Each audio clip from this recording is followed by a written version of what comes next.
Estamos listos para analizar los acontecimientos más importantes de nuestro globo. Iremos hasta el fondo de aquellas realidades desconocidas en nuestro continente. Desplazamos submarinos nucleares. Periodistas y expertos dispuestos a traerles diferentes perspectivas de los hechos más controvertidos de nuestro planeta. Política, medio ambiente, cultura y derechos humanos. ¿Quieres saber qué detectamos en nuestro radar informativo? Sintonícenos ahora mismo, porque aquí comienza Radar Mundial.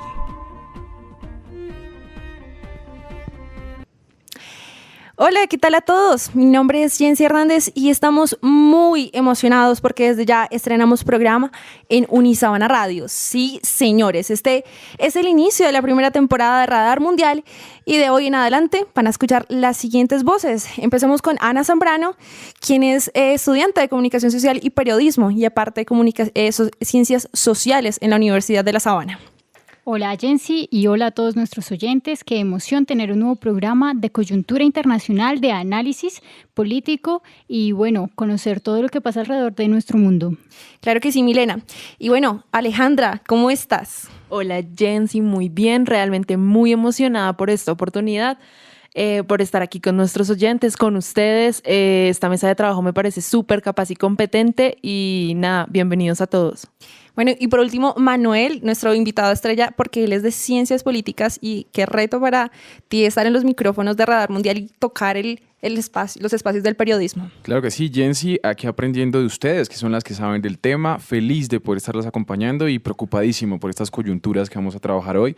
Venezuela, Marruecos, unos temas maravillosos y que en compañía de ustedes se disfruta muy bien. Gracias. Perfecto, entonces estamos más que listos para dar inicio a nuestra mesa de análisis y debate. Vayamos con nuestra primera sección, Radar Central. Quiero contarles que esta es una sección dedicada al análisis y al debate de los temas que están más cerca, que conciernen con nuestro continente y aquellos temas controvertidos. Así que empecemos. Radar Central. ¿Cuáles son nuestras coordenadas?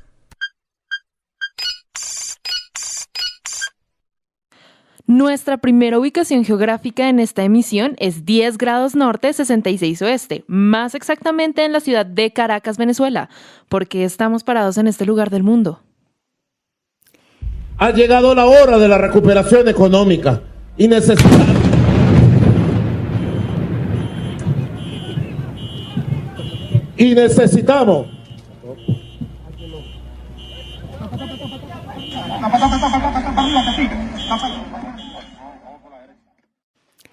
Bueno, nos situamos en estas coordenadas a raíz de la noticia del supuesto atentado al presidente de Venezuela, Nicolás Maduro, que ha conmocionado a Latinoamérica y que ha hecho eco a nivel mundial.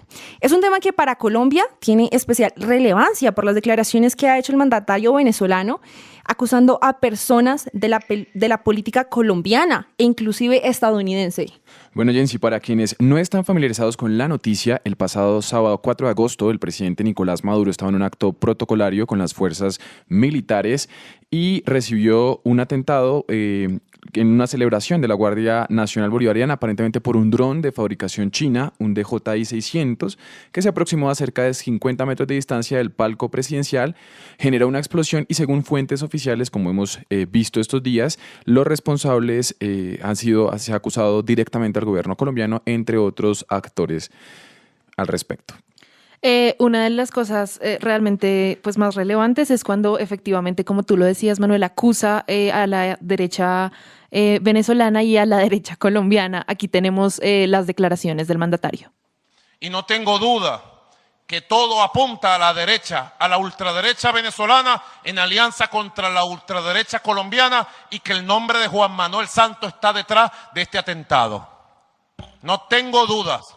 Bueno, yo quisiera agregar que en estos días, respecto a lo que estamos viendo, el día de ayer fue capturado el diputado Juan Merengues y Julio Borges tiene una orden de arresto. Bueno, de esta manera le damos entonces la bienvenida a Yancari Torres. Él es coordinador del partido, coordinador de organización del partido político 20 Venezuela. Recordemos que 20 Venezuela fue fundado por María Corina Machado, exdiputada en la Asamblea Nacional. Ella también tuvo en unas elecciones, ella es una de las diputadas que ha tenido más apoyo en las elecciones. Y bueno, señor Giancari, bienvenido a los micrófonos de Radar Mundial en Unisabana Radio.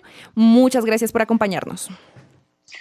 Buenas tardes, gracias a ustedes por el espacio que nos brindan a los venezolanos. Bueno, en el cerco comunicacional que nosotros tenemos, este tipo de espacio es muy importante para nosotros poder expresar lo que está sucediendo en el país en estos momentos y bueno, muy agradecido por la invitación.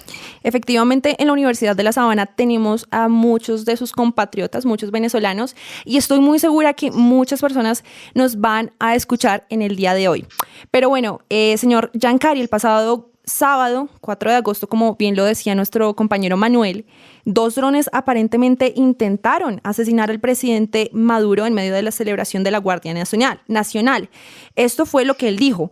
¿Usted tuvo la oportunidad de estar presente en este evento? No, bueno, obviamente no tenía por qué estar presente en ese evento. Bueno, pero ese incidente del que hace mención el señor Maduro, bueno, la única información que nosotros manejamos es la que ellos han transmitido y que, bueno, frente a todas las mentiras que ha rodeado este incidente, nosotros no tenemos mayor cosa que decir que no sea que están tratando de desviar la atención frente a la crisis profunda que viven los venezolanos y que no hay forma de que ellos tengan algún sustento sobre este hecho que al final no hay ninguna aclaratoria real sobre lo que sucedió en ese día. Señor Giancari, para nuestros oyentes que de pronto no están tan familiarizados con el tema, ¿nos podría usted decir a qué mentiras hace referencia en específico? Es muy extraño que a pocas horas de lo sucedido ya hayan tenido armado todo un expediente, ya han tenido toda una gama de pruebas, cuando por ejemplo en Venezuela hay casos que tienen 20 años, 10 años, como el caso del ex fiscal Danilo Anderson, que fue asesinado y que hasta la fecha no ha sido esclarecido. Entonces resulta muy sospechoso que a pocas horas de un incidente de ese nivel, como ellos lo quieren transmitir, bueno, ya ellos tengan todo el entramado, todo nombres, apellidos, ubicación, pruebas, videos, o sea, sobre lo sucedido. Entonces eso llama mucho la atención, pues. Y este es un régimen que ha estado rodeado sobre la mentira, sobre la base de la manipulación, o sea, cuántos magnicidios no han anunciado y que no han presentado ninguna prueba fiel, que lo que han hecho es utilizarlo simplemente para seguir el amedrentamiento y la represión para con los venezolanos y para cualquier que disienta de ellos. Entonces, llama mucho la atención y por eso es que cuesta creer que un evento de esa forma sea manejado, además de la forma en que la está manejando el régimen. Pues. Señor Giancari, quisiera hacerle una pregunta y es, ¿usted dónde se encontraba en el momento que ocurrió el accidente? Y bueno, también saber qué dice la gente que estaba alrededor del sitio donde ocurrió el supuesto atentado. Mira, yo me encontraba haciendo una actividad en una parroquia de Caracas, inaugurando un mural, pero bueno, sobre lo que digan las personas que están alrededor desconozco porque no me encontraba ahí. O sea, me parece que bueno, todo la información que está rodando sobre el incidente la está suministrando el régimen y cuesta mucho creer sobre cosas que diga el régimen, producto de que esto es un sistema basado en la mentira, el chantaje, la manipulación, y entonces bueno, cualquier cosa que ellos digan carece de mucha fuerza para nosotros darle la importancia que ellos quisieran. Señor Giancari, yo quiero hacerle una pregunta a ustedes. ¿Cómo se enteraron o cómo fueron sus primeras informaciones acerca del incidente? ¿Fue también por la misma... sabemos que este evento estaba en directo en una televisora local de Venezuela. ¿Ustedes se enteraron a través de esa televisora o se enteraron a través de otras informaciones privilegiadas, por decirlo así? Estaba en cadena nacional, obviamente, y quienes estaban en Twitter y esas redes sociales, obviamente estaba en cadena nacional el evento, y en el momento en que sucedió el incidente, bueno, los venezolanos que estaban viéndolo comenzaron a tuitear y esas cosas, y por esos medios fue que nos enteramos. Pues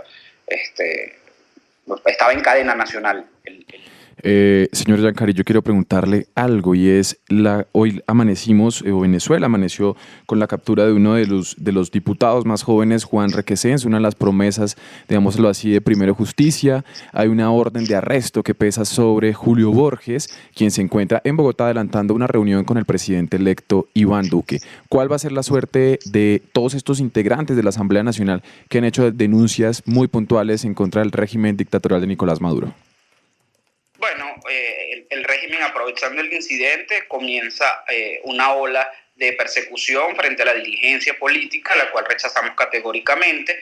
Se está utilizando este incidente para retomar una ola de persecución frente a las voces disidentes. El caso del diputado Juan Requesens, ha sido una voz que ha estado en contra de lo que está sucediendo en el país, y aprovecharon este momento para implicarlo y ir contra ellos. ¿Cuál es la suerte de todos los diputados? Bueno, la suerte de un régimen dictatorial, de un régimen que lo que busca es el control y la humillación de los venezolanos. Y por eso es que nosotros hemos llamado a que la presión social e institucional debe ser cada día más fuerte para poder lograr el objetivo de la salida del régimen, porque este es un régimen que no respeta los canales en una Asamblea Nacional Constituyente que no goza de la legitimidad, porque además quienes suministraron el sistema para esa elección denunciaron un abultamiento de no menos de 1 millón de votos.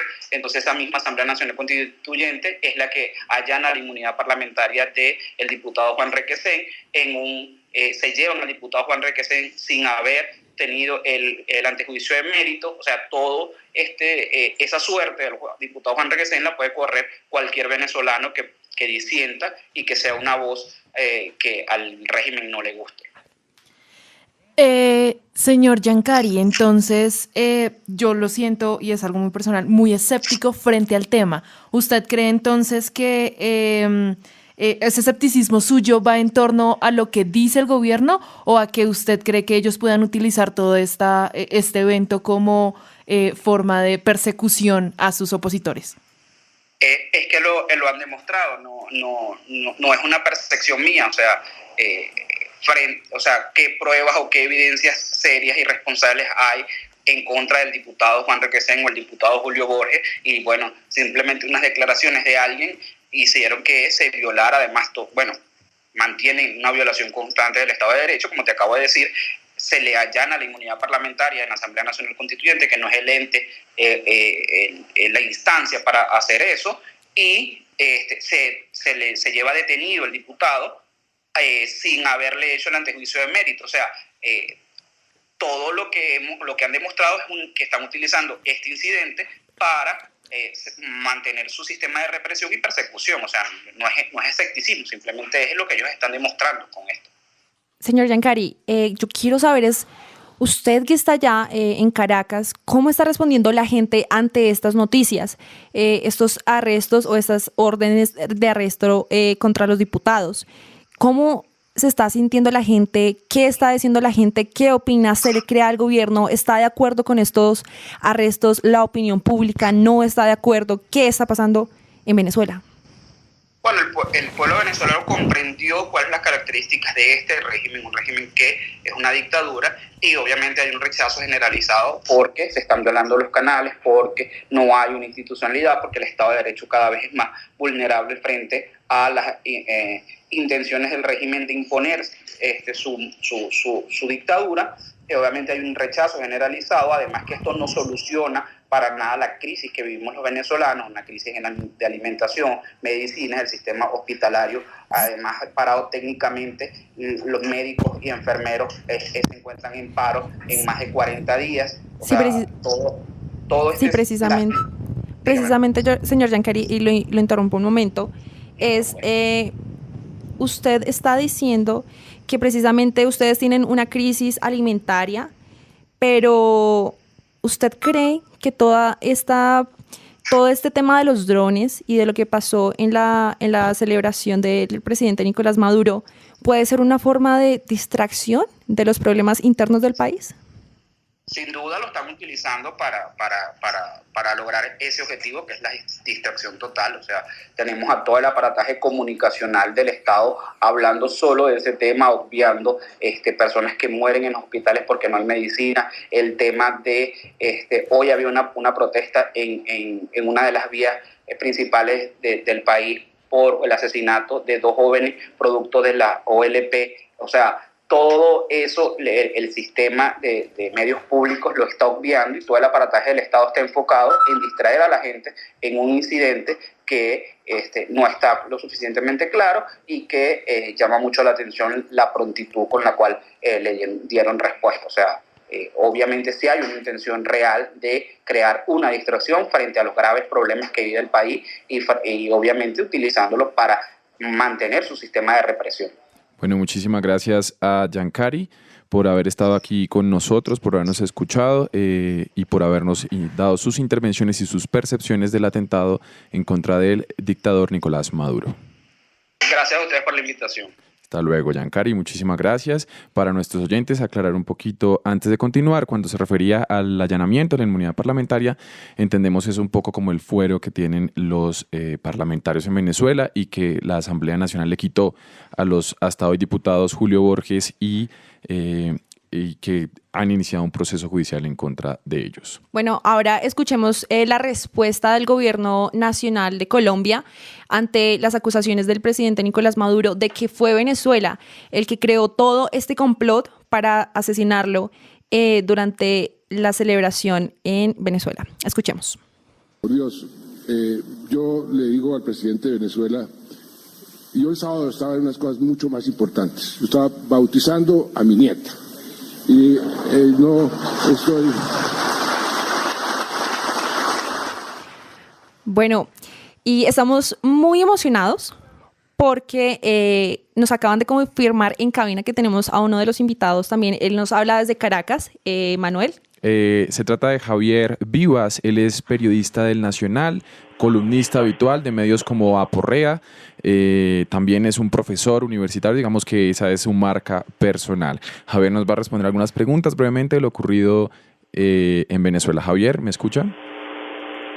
Sí, perfectamente. Buenas tardes y un gran abrazo a todo el pueblo colombiano y agradeciéndoles su interés por lo que hoy está ocurriendo, pues lamentablemente acá en Venezuela. Bueno, un abrazo que yo también extiendo con mucho cariño hasta la isla Margarita. Muchísimas gracias por acompañarnos. Yo quisiera hacerle una pregunta para introducir el tema. Hemos estado hablando de los atentados, del atentado puntualmente en contra de Nicolás Maduro, y me gustaría, leyendo un poco lo que ha sido sus escritos en el periódico El Nacional, usted habla de que hace mucho tiempo estaban las condiciones puestas para que cayera el régimen de Carlos Andrés Pérez por allá en los años 90. Hoy están las condiciones para que Nicolás Maduro caiga. ¿Es este atentado un primer campanazo, un primer llamado de atención al régimen de Nicolás Maduro? Sí, bueno, efectivamente nosotros hemos venido de alguna manera junto con otro grupo de analistas pues tratando de descifrar lo que es el panorama político, económico y social de Venezuela. Y efectivamente, como tú lo mencionabas, en el año 92, inclusive unos años antes, a partir más o menos del año 89, cuando se produce lo que se llamó el Caracazo, iniciando el segundo mandato de Carlos Andrés Pérez, comenzaron a darse una serie de hechos de carácter en el plano económico y en el plano social de mucha presión, porque evidentemente en aquel entonces pues las medidas económicas que se aplicaron de alguna manera estuvieron muy distantes, digamos, en función de las necesidades de la gente. Si bien hubo una preocupación en ese entonces por la estabilidad del gobierno, por la estabilidad del Estado, por mejorar las finanzas públicas, pues por supuesto que se colocó de un lado la gente. Y empezaron a darse una serie de, digamos, de acciones, de hechos, de protestas, de marchas de las personas, colapso de los servicios públicos, reivindicaciones laborales que exigían los trabajadores por diversas razones, porque por supuesto el salario estaba muy deteriorado. Y entonces, bueno, se empezó a alertar de que estaba muy cerca una intentona golpista en ese entonces, que había una fractura dentro de la Fuerza Armada, situación que era negada por el gobierno de ese entonces y que, por supuesto, bueno, ya lo demás es historia. Vino el golpe de Hugo Chávez el 4 de febrero del 92, después hubo una, digamos, otro, como le llamó en ese entonces Carlos Andrés Pérez, un coletazo, que fue el 27 de noviembre del 92, y después vino el año 93 la destitución a través de lo que era la entonces Corte Suprema de Justicia. Hoy las condiciones no solo es que son similares, son peores, porque en aquel entonces de alguna manera había algunos signos todavía de democracia. De hecho, Carlos Andrés Pérez es destituido precisamente por esa Corte Suprema de Justicia, porque la Constitución de ese entonces permitía que existiera determinados márgenes en cada poder. Hoy, desgraciadamente, en Venezuela eso no existe. Aquí hay una constituyente de facto que cumplió un año sin haber redactado ni siquiera un solo artículo de la entre comillas nueva Constitución, a pesar de que por allí uno de sus voceros, que se llama Germán Escarrá, que por cierto era acérrimo antichavista y hoy es uno de los más encarnados maduristas, dice que ya está redactado en un 80%, pero si usted le pregunta a alguien, nadie absolutamente le puede decir yo conozco tal o cual artículo de esa Constitución. Pero en todo caso, lo más grave está en el plano económico. Ustedes son de alguna manera Colombia, entendemos que según cifras oficiales hay más de 800.000 venezolanos quienes ya se han de alguna manera y aquí están, acá los tenemos en el país, y sin contar pues por supuesto la cantidad de venezolanos que van de tránsito diariamente por allí. Hay cifras que están dando en el hermano país de Ecuador, de que están entrando diariamente cerca de más de 4.000 personas. Y hoy se ha anunciado una crisis, Javier, y aquí le quieren hacer una pregunta al respecto. ¿Quién le quieren preguntar? Profesor Javier, buscando siempre el equilibrio informativo, nosotros nos gustaría saber también cómo ve usted las declaraciones que da la contraposición al gobierno. Por ejemplo, cuando Salvatore Luchense afirma que la dictadura no va a salir con votos. O sea, ¿cómo podemos reaccionar a este tipo de declaraciones tan agresivas? Sí, bueno, evidentemente aquí hay de todo, ¿no?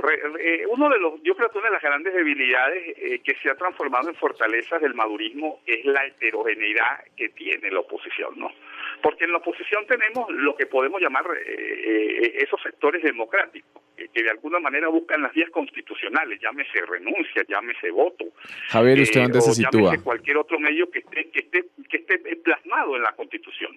Pero también hay hay que reconocer que hay una oposición en extrema, así como este gobierno hizo una ruptura por completo de la democracia, que, discúlpenme la expresión que voy a utilizar, convirtió en papel higiénico la Constitución venezolana, pues también hay un sector de la oposición, como ese señor, que entiendo está en Colombia, por favor corríjanme si no es así. Hoy dejó el país, ayer por la noche, la madrugada de hoy, dejó el país. Exactamente, porque evidentemente al presidente Iván Duque, y entiendo que el presidente Iván Duque, a quien le agradecemos, que sabemos que es una de las personas que vamos a tener como aliadas para en la lucha contra este neototalitarismo que nos está nosotros acosando, pues por supuesto ese tipo de declaraciones o de personajes lo que se hace es incómodo para la lucha democrática de los países. Entonces, ese señor, pues por supuesto es una apreciación, entiendo, de un sector muy radical de la oposición, que sí lo hay, aquí hay que ser claro. De hecho, y ese sector radical es el que siempre ha llamado a la abstención. Y yo quiero pararme aquí un Profesor segundo, Vivas, porque yo le quiero... gracias a ese grupo abstencionista, la oposición dejó de ganar entre 10 a 12 gobernaciones aquí digamos en las elecciones regionales que se hicieron el año pasado. Entonces, en ese contexto, esa oposición lo que hace es beneficiar al gobierno, porque el gobierno se agarra de allí y entonces empieza a decir que toda la oposición es golpista y desde ese espacio, pues es lo que le da de alguna manera justificación o argumentación a ellos para perseguir al resto de la oposición, como lo que está ocurriendo con el diputado ahorita Juan Requesén y con el propio diputado Julio Borges, donde de manera arbitraria y fuera totalmente de sus funciones, pues la constituyente que tenemos les acaba de allanar su inmunidad parlamentaria, una cuestión que solamente está reservada para la Asamblea Nacional, de acuerdo con lo que establece nuestra Constitución. Profesor Javier, una pregunta en cuanto al día del atentado como tal, y es que pues vimos por medios internacionales que pues claramente tienen información oficial del gobierno de Venezuela, y es que no tan solo pues por así decirlo, se protegió al presidente Maduro, sino que hubo personas afectadas. Parece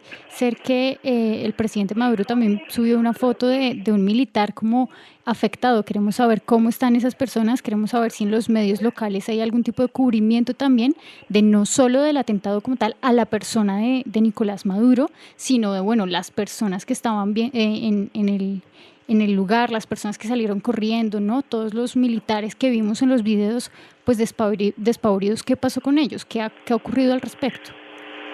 Sí, bueno, lo que entendemos es lo que hemos visto a través de los medios, ¿no? Un efectivo digamos de la Guardia de Honor Presidencial que resultó aparentemente herido en su rostro de alguna manera por algunos digamos residuos que quedaron de la explosión del dron que explotó en ese momento, y aparentemente se habló de unos cadetes, pero nunca llegamos a ver a los cadetes, ¿no? De las cadetes, pues por supuesto esto de las escuelas militares, ¿no? Ahora bien, aquí hay un detalle, ¿no? Es decir, en el medio de todo esto, es decir, ese atentado que lo ha llamado el gobierno un atentado, hay muchas tesis. Yo honestamente no soy especialista en el plano, digamos, de explosivos y todo esto, pero se dice que si eso evidentemente que explotó, y dicho incluso de manera oficial por el propio presidente de la República y por el fiscal general de la República, designado por la constituyente, de que ese dron explotó aproximadamente a unos 70 metros de distancia de donde estaba la tarima presidencial. Pero hay gente que dice que si gente expertos en explosivos, de que si efectivamente eso hubiese sido así, pues el diámetro de acción de esa explosión pues hubiese prácticamente arrasado con todo lo que estaba allí. Entonces yo creo que sobre esto hay mucha especulación. Yo honestamente porque uno no puede saber exactamente cuál era el nivel o la capacidad o la calidad de esos explosivos que estaban allí en el medio del dron. Profesor, pero usted... que sí es cierto, sí, te escucho. Usted precisamente decía que, como lo llaman ellos, atentado. Para ellos es un atentado. Para usted, ¿qué vendría siendo entonces? Bueno, es que para mí cuando algo es un atentado, en efecto tiene que haber herido. Pues, es decir, claro, o tiene que haber herido o tiene que haber de alguna manera, efectivamente, explosiones que hayan atentado contra mi vida. Es decir, si yo voy en la calle, así lo asumo yo como analista, esto, tal vez yo esté equivocado, pero cuando alguien dice fue desactivado un atentado en contra de alguien o de determinadas personas, y ustedes que han sufrido bastante en el hermano pueblo colombiano, que gracias a Dios pues terminó firmando la paz, pero en todo caso, cuando alguien habla de atentado, para mí, para que sea un atentado efectivo, tiene que haber rastros de que efectivamente pues existió el explosivo. Ellos se están basando sobre el espacio de ese dron que explotó y que iba supuestamente hacia la tarima presidencial, pero hasta allí. Es decir, nosotros no podemos efectivamente decir que yo pudiera también hacer la presunción, conforme ellos lo están diciendo, de que eso iba para la tarima presidencial. Yo puedo decir que ese dron estaba apuntando hacia otro espacio. Es decir, no hay efectivamente un 100% de certeza, ni siquiera las propias versiones del Estado de que eso sea así. Pero vamos a asumir en todo caso que sea cierto, que sea un atentado, como lo dice el gobierno. Bueno, si eso fue un atentado, para que haya un atentado, tiene que terminar existiendo personas alrededor que hayan sido heridas. Y en este caso eso no ocurrió. O sea, lo que ocurrió fue un militar que fue herido, pero por efectos de residuo del dron, no por efecto de esa explosión. En todo caso, lo que pudiéramos hablar fue de que se evitó un posible atentado. Eso ya cambiaría un poco la semántica y cambiaría un poco el juego de este sentido perverso de querer hacer con la política o con un hecho político algo en beneficio propio. Es decir, se evitó un posible atentado, pero nunca se puede hablar de que, desde mi perspectiva, de que hubo un atentado como tal, porque evidentemente no hubo nadie herido, ni en la tarima presidencial, ni en todo el sector que le rodeaba, y por el contrario, aquí lo que vimos fue una gran estampida de militares, que ustedes también lo vieron a través de los videos respectivos, en donde acá lo vimos, profesor. Pues, sencillamente partir de donde estaban. Ahí se olvidaron hasta de las mínimas normas de... Así precisamente sí, lo veíamos en el video, profesor. Muchísimas gracias, profesor, por habernos acompañado en Radar. Le agradecemos por habernos dado sus declaraciones, sus percepciones de lo que fue el atentado. Yo hago votos aquí a título personal para que la situación en Venezuela mejore, esperando que se supere el régimen dictatorial de Nicolás Maduro. Muchísimas gracias, profesor Vivas, por habernos acompañado. Por ahora nos acompaña, ha estado en la línea con nosotros acompañándonos durante toda la emisión. Él es Pedro Pedrosa, él es muy importante en esta emisión de Radar Mundial. Primero, él es consultor político. Recordemos que él hacía parte de las Fuerzas Armadas en Venezuela, de la Armada en Venezuela, y también es egresado de Política y Derecho Internacional en la Universidad Central del mismo país. En estos momentos, él es participante o él es uno de los socios en una empresa de consultas políticas. Se llama Polemos Politic. Y bueno, le damos la bienvenida a Pedro. Pedro, ¿cómo está?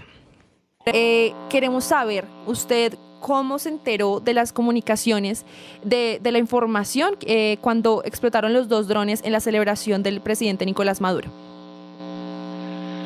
Bueno, del grupo yo estaba en ese momento viendo TNT, estaban pasando Harry Potter, creo que estaban pasando El Príncipe Mestizo en ese momento, y por WhatsApp, por el grupo de la promoción de oficiales retirados, porque mi promoción está activa aún, pero quienes nos hemos ido de baja, tenemos un grupo, ya que los que están activos no quisieron compartir el mismo grupo con nosotros, ¿no? Y entonces alguien mandó un mensaje diciendo: acaban de hacerle un atentado a Maduro. E inmediatamente empezaron a correr las ya famosas imágenes de ahí de la Avenida Bolívar, de Maduro viendo hacia el cielo con la señora Cilia Flores, la llamada primera combatiente, luego los guardias nacionales corriendo despavoridos del lugar. Y entonces, bueno, después empezaron a salir ya otras versiones. O sea, hasta ese momento se tenía una información muy vaga sobre lo que había ocurrido, y después, bueno, empezamos a ver tomas desde otro costado, apareció la imagen del dron explotando en el cielo, y llegamos al punto en el que nos encontramos hoy en día, que es, hay un hecho, como siempre en estos regímenes, en estas tiranías totalitarias. Yo les agradecería, en virtud de la ciencia política, que dejen de llamar a esto dictadura, porque esto no es una dictadura, esto es una tiranía. En una dictadura la gente podría salir a la calle, podría salir de la discoteca a las 3 de la mañana e irse caminando a su casa. No es el caso de Venezuela, y pudiésemos seguir ahondando en el tema. Pero empezar en estos regímenes tiránicos, totalitarios, la información es la que ellos manejan, la información, ellos son los propietarios de la información, la administran. Hay una fuerte censura a los medios de comunicación, y ya no es tanto la censura a los medios de comunicación, ya los medios de comunicación existentes están prácticamente plegados a la línea editorial que impone el régimen. Entonces es muy difícil determinar si hubo en efecto o no un atentado. En efecto, hay un dispositivo que explota muy cerca de la tribuna presidencial, pero todo ocurre de una manera bastante bizarra, ¿no? Yo creo que una persona que va a preparar un atentado hubiese ensayado eso por mucho tiempo para garantizar que eso funcionara. Sí, no explotaría un dron a la altura que explotó y el otro prácticamente 1,5 kilómetros del lugar donde se encontraba el presidente. Sí, señor Pedro, de hecho,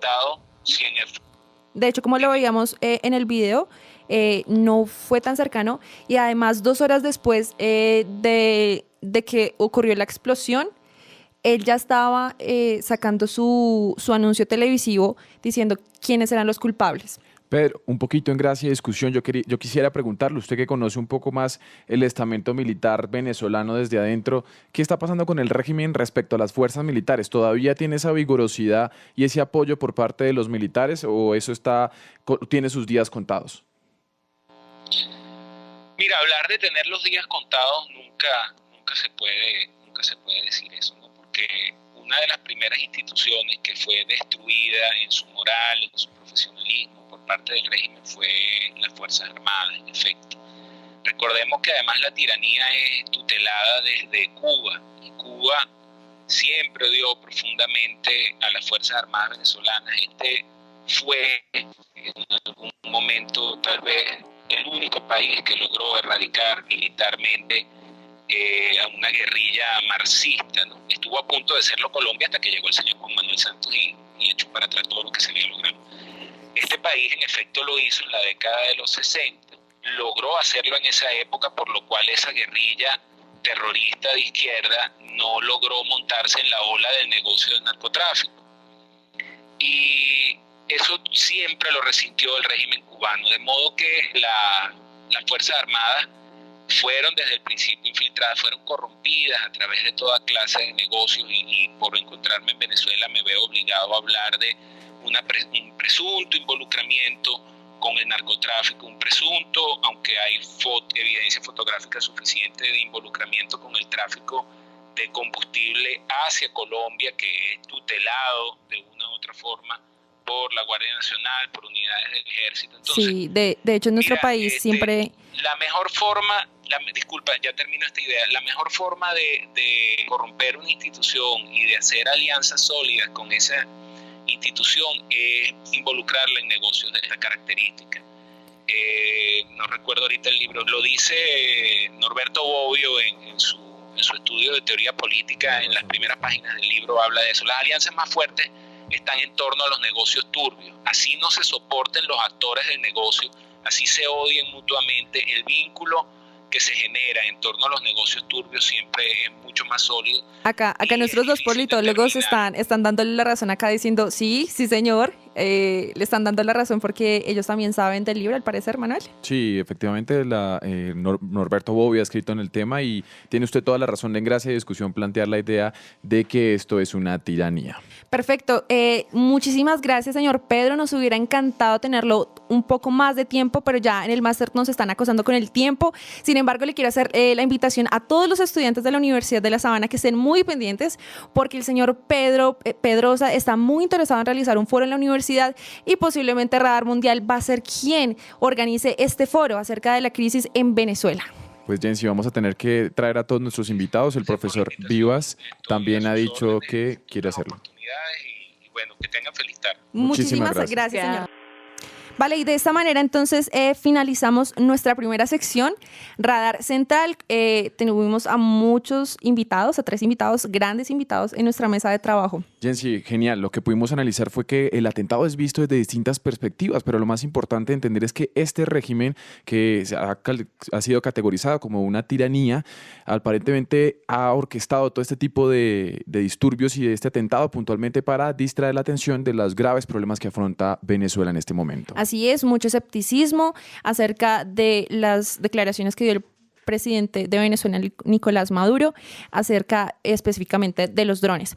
Pero bueno, vamos entonces a una pausa y vamos a iniciar entonces con nuestra segunda sección, Radar Humanitario. Radar Humanitario. ¿Cuáles son nuestras coordenadas? Bueno, nuestro radar ha ubicado las coordenadas del Reino de Marruecos, específicamente 34 grados norte, 6 oeste, una tierra mediterránea en el lejano Magreb, donde el Islam predomina como religión. Bueno, ¿qué es esto de Magreb? Para nuestra audiencia, Magreb es la zona que queda al norte de África y en esta zona son todos los países que están en el borde con el mar Mediterráneo. Muy cercanos a España, puntualmente Marruecos, y por estos días estamos ya en el periodo estival, es decir, en el verano, y las mujeres quieren salir a la playa. Muchísimo calor. Quieren tomar el sol y por estos días... broncearse un rato allá, Manuel. Así es, Jensi. Y por estos días entonces tenemos una campaña musulmana, de talante musulmán, inspirada en el Islam, que digamos que evoca que las mujeres deben salir a la playa cubiertas por lo que se ha denominado burkini, y es la combinación entre la burka y el bikini. Déjeme contarle que hay una campaña, como usted bien lo decía, Sé un hombre, y esta campaña ha sido lanzada por Sé un hombre, cubre a tu mujer. Además. Ajá, esta campaña ha sido lanzada por algunas páginas en Facebook que son desde personas, obviamente, de esta cultura, y ustedes si quieren la pueden digitar en Facebook ya mismo, es @IslamBank. ISSLAMBANK. Y allí tienen publicaciones acerca de la religión, también como de la guerra que hay del mundo contra su Dios, y efectivamente publicaciones que dicen be a man, sé un hombre, viste a tu mujer. Una de las publicaciones decía como no sabemos en qué viene, de qué parte viene, de cómo es el cambio que viene por parte de los hombres si no son capaces de hacer que sus mujeres se cubran sus partes, sus piernas, sus tobillos, sus hombros, sus cabellos. Y dicen: estamos muy apenados por estos hombres. En contraposición a esto, como realmente era de esperarse, nace el movimiento alternativo por las libertades individuales, de talante feminista, obviamente, y se ha levantado en contra de esta iniciativa, catalogándola como patriarcal, machista y retrógrada. Su finalidad era generar más libertades en la mujer, en el marco de esta campaña que se resume en la frase de "sé mujer, libre". La creadora y promotora de esto es Becky Largash, qué pena, que ha invitado a las mujeres a ser libres en sus decisiones y sus vestimentas y a su estilo de vida. Recordamos que ella no solamente es una activista feminista, sino que además ha trabajado por los derechos civiles y por la separación entre Estado y religión en Marruecos. Precisamente tenemos hoy en la línea de radar humanitario a Nadia Taguir. Ella habló precisamente con Betty Lashgar. Ella no pudo acompañarnos en el programa por temas de tiempo, pero ella se comunicó con Betty, y Betty, sabemos, ella habla árabe, ella habla francés y un poquito de español, así que ella fue nuestro puente para llegar a Betty. Betty está en Marruecos en esos momentos, en Rabat, y le queremos dar la bienvenida entonces a Nadia. Nadia, ¿cómo estás? Muy bien, gracias. Muchas gracias por invitarme. Muchas gracias a ti por ser ese puente de comunicación con Betty. Y bueno, queremos saber entonces qué hablaste con Betty, ella qué te pudo contar acerca de la campaña que está realizando en Marruecos. Bueno, básicamente me explicó muy bien de qué se trata el movimiento alternativo de las libertades, llamado Mali. Este movimiento nació como contracampaña a un movimiento machista que básicamente estaba en las páginas Facebook, donde estos hombres decían cosas como que las mujeres se tenían que cubrir, que las mujeres tienen que no ir a la playa si no están vestidas o si tienen bikini y cosas así. Pero este movimiento no es solo contra estos hombres, es un movimiento alternativo de las libertades, y esto significa que es un movimiento mixto que puede tratar de las libertades de los hombres, de las libertades sexuales, de las libertades de las mujeres, de todas las libertades. Es un movimiento que quiere destruir a todos los estereotipos que hay en este mundo, y propiamente nació desde esa campaña. Así es, Nadia, te interrumpo un momento, pero ella también estaba realizando actividades. Ella defiende la comunidad LGTBI y, si no estoy mal, hizo un besatón, un kiss in, que fue público en Rabat. No sé si ella te comentaría algo al respecto. Ella me dijo que en 2009 simplemente hicieron, en el periodo de Ramadán, hicieron un gran picnic entre mujeres, y este evento es muy importante en una sociedad islámica porque durante el Ramadán nunca en un país islámico podrías ver a gente que come afuera, pero con este picnic de revuelta, ella hizo que, no sé, quería como explicar que las mujeres tienen una fuerza en ese país, y que el Islam y las campañas machistas no tienen nada que ver con las fuerzas que tienen las mujeres en su alma, podemos decir. Perfecto, Nadia. Al mismo tiempo, en nuestra línea tenemos a un segundo invitado. Manuel, cuéntanos un poco más acerca de este segundo invitado. Bueno, él es de un centro de estudios islámicos nos acompaña y nos va a dar la otra perspectiva de los sucesos. Sí, resulta que acá tenemos dos posiciones bien grandes. Tenemos a Betty, quien Nadia está hablando por ella en el día de hoy, está haciendo de su portavoz, pero tenemos dos extremos, porque Betty es una persona que intenta luchar por los derechos de la mujer, por decir, yo puedo decir cómo vestirme o cómo no vestirme, inclusive puedo salir a la calle desnuda y no va a pasar nada. Bueno, entonces saludamos a esta hora a Lies Masugui del Centro de Estudios Islámicos. ¿Me escucha, Lies? Buenas tardes. Bueno, ¿Cómo están? Un saludo muy especial por usted, gracias por acompañarnos. Un saludo muy especial. Gracias por invitarnos. Gracias. Quisiera entrar un poco en materia porque usted es nuestra contraparte. Queríamos hablar un poquito de en lo que el Islam se refiere a las mujeres. Quisiera que nos contara un poquito cuáles son esas disposiciones del Corán y esas normas que prescribe el Corán y que tiene que ver con que las mujeres salgan a la playa cubiertas y todo este tipo de cuestiones. Si nos puede hacer un resumen muy breve. Bueno, la cuestión de cubrimiento del cuerpo del pudor no es una cuestión específicamente islámica, sino abrahámica y de todas las tradiciones antiguas también, que sean de las tradiciones budistas, todo lo que se trata de la tradición en los pueblos. Y esta cuestión no es únicamente dirigida hacia la mujer, sino al hombre también. Escuché que caminar desnudo en las calles, sepan que en las capitales las más libres del mundo, como Londres o París, no se puede caminar desnudos en las calles. Hay una ley de pudor y que hay que respetar algunas reglas de convivencia. Y es importante saberlo, así que el Islam, aparte de lo que se quiere siempre lastimosamente justificar en contra del Islam, que es una tradición machista, una tradición otra vez. Precisamente yo le tengo una pregunta acerca queremos hacer referencia al Corán.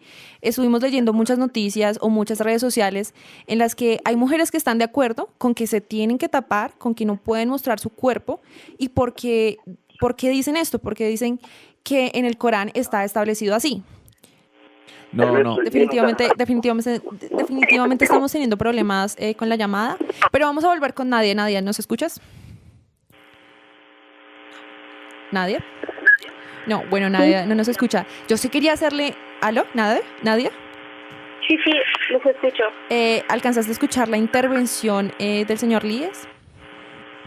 No, lamentablemente solo ya como rumores porque creo que habían problemas. Bueno, Nadia, mira, queríamos comentarte prácticamente lo que él nos decía es que primero la cuestión por el respeto y por quizás cubrir el pudor con el cuerpo femenino no es solo del Islam y que también pues eso viene como de la tradición abrahámica, por lo mismo entenderíamos que el catolicismo pues también está, y el judaísmo, exacto, Manuel, también tienen como este pudor justo y este respeto por el cuerpo femenino. También nos menciona que, pues claro, hay unas normas, por así decirlo, de urbanidad y de pudor en las cuales ni siquiera en los lugares más, en las ciudades más liberales del mundo esto ocurre. Entonces, inclusive Nadia es de Francia. Entonces, exacto. Francia... desde tu experiencia, porque eres ciudadana francesa, ¿nos puedes comentar también un poco cómo se vive este término del pudor en estas ciudades o en esos países que tienden a ser tan liberales? Bueno, como pueden haber visto, en unos artículos franceses salió que la Común Francesa quería dar una multa a mujeres que tenían el burkini, por ejemplo, en Francia. Y eso muchas mujeres lo vivieron muy mal porque pensaban que estaban violando sus derechos al libre desarrollo, a la libre también a la libertad de culto, según entiendo a lo que se refiere, Nadia, ¿cierto? Sí, esto. Y además, hay otras mujeres que simplemente quieren ir a la playa en bikini y a pesar de que sean musulmanes, no quieren hacer como una conexión con la religión porque el comportamiento de ellas no tiene nada que ver con el cuerpo de ellas. No sé si me entienden. Sí, un poquito lo que le entendemos, Nadia, es que tenemos las dos caras de la moneda. En Marruecos las mujeres no pueden salir con los bikinis, pero en Francia se está limitando esa libertad un poco de utilizar los burkinis como vestimenta o lo que utilizan para salir a la playa, ¿no? Sí, es también una paradoja porque hay dos partes del pensamiento de las mujeres. Hay mujeres que de verdad creen en el Islam y en las reglas que fueron impuestas por sus maridos con respecto al traje de baño y al bikini y cosas así, donde ellas creen de verdad que respetar a la religión significa cubrirse y no mostrar las partes íntimas. Pero hay otras mujeres del Islam también que creen en Dios, creen en Allah en este caso, pero piensan que no tiene nada que ver el cuerpo con el alma de una persona, que alguien puede ser religioso, pero puede también utilizar su cuerpo cuando vaya a la playa y cosas así, porque son dos cosas distintas, dos cosas que no tienen nada que ver, porque también ellas comentan que después de la muerte, como dice en el Corán, el cuerpo se divide del alma y el alma pues irá donde tendrá que ir y pues el cuerpo es solo como un objeto donde las mujeres viven durante este periodo de vida. Exacto, Nadia. Entonces, en conclusión, ya que tenemos otra vez nuestra llamada con el Sheikh, aquí desde Colombia, una persona que nos da información sobre el Islam, pues el Sheikh, comentándole al Sheikh, lo que Nadia prácticamente estaba diciendo era que se entiende también el cuerpo como algo temporal. Quisiéramos saber cómo esa relación también, por ejemplo, con pues esta campaña de ser hombre y tapar a su mujer también, ¿cómo debe ser esa decisión, quizás un poco más individual? Sí, la cuestión de ser hombre y tapar a su mujer este no es un dictamen coránico. Puede ser un asunto inventado por algunos grupos, por asuntos culturales, pero no hay que hacer decir al Corán lo que no dice. Y el Corán no estipula un asunto que la mujer sigue a su esposo cuando se está cubriendo, se está vestiendo. Es un acto de adoración propio, personal, que tiene que ver con principios que tienen que ver con su creencia directamente, su fe en un Dios único, Allah. Señor Sheikh, entonces una pregunta. Allí entra entonces también la decisión de una mujer de decir no voy a usar un burkini, estamos en verano y no tengo ningún problema entonces por así decirlo, destaparme un poco en función de una cuestión climática. Pues la gente que han ido a Marruecos sabe que la gente está destapada. Ese es un asunto solo de viajar un poco y darse cuenta que las cosas ahí están exageradas a nivel del medio de comunicación, lastimosamente. En las playas de Túnez o de Marruecos o de Turquía, gente que se bañan como se bañaría cualquier persona en Barranquilla. Yo le quería preguntar algo ya para ir cerrando. ¿Hasta qué punto esa legislación de Marruecos tiene que ver con el Corán? ¿Qué tanta influencia tiene el Corán en las leyes y en las normas de Marruecos? Naturalmente, al nivel de la ley Marruecos es una realeza, es una monarquía constitutiva que está manejada naturalmente sobre la base de la Sharia en cuanto a todo lo que es el asunto de la base de la ley, de la referencia a la ley coránica.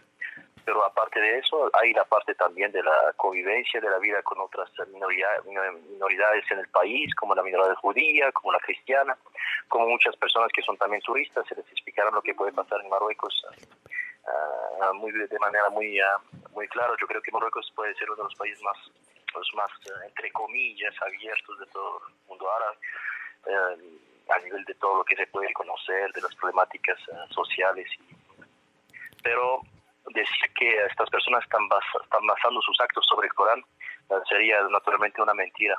No hay ninguna parte del Corán que dice que el hombre tiene que oír a su esposa o que hay una imposición del hombre. Muchísimas gracias.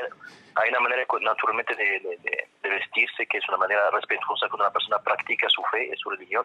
Yo creo que las monjas aquí en Colombia también no creo que caminarían en minifalda, y yo creo que es una falta de respeto. Así es. De pedirles esta manera de vestir. La fe y la espiritualidad y las convicciones religiosas que son tan importantes en todas las religiones. Muchísimas gracias por habernos acompañado, por su valioso tiempo y por su intervención. Gracias a ustedes. Muchísimas gracias, señor Líes.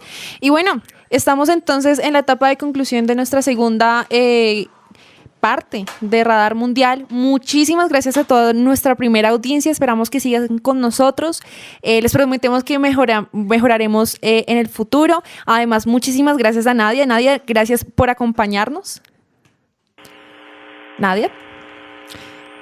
Bueno, creo que perdimos a Nadia. Gracias a ustedes. Muchísimas gracias. Muchísimas gracias, Nadia, por todo tu tiempo. Y bueno, como ya saben, los esperamos entonces en la siguiente emisión de Radar Mundial. No olviden seguirnos en nuestras redes sociales. Estamos en Facebook como @Radar Mundial Unisabana, en Twitter como Radar M Sabana y en Instagram como Radar Mundial Sabana. Quédense con nosotros, les habló Jensi Hernández y los esperamos en nuestra próxima emisión. Muchísimas gracias. Hasta luego. Gracias a todos. Estamos listos para analizar los acontecimientos más importantes de nuestro globo. Iremos hasta el fondo de aquellas realidades desconocidas en nuestro continente. Desplazamos submarinos nucleares. Periodistas y expertos dispuestos a traerles diferentes perspectivas de los hechos más controvertidos de nuestro planeta. I say it is time for us.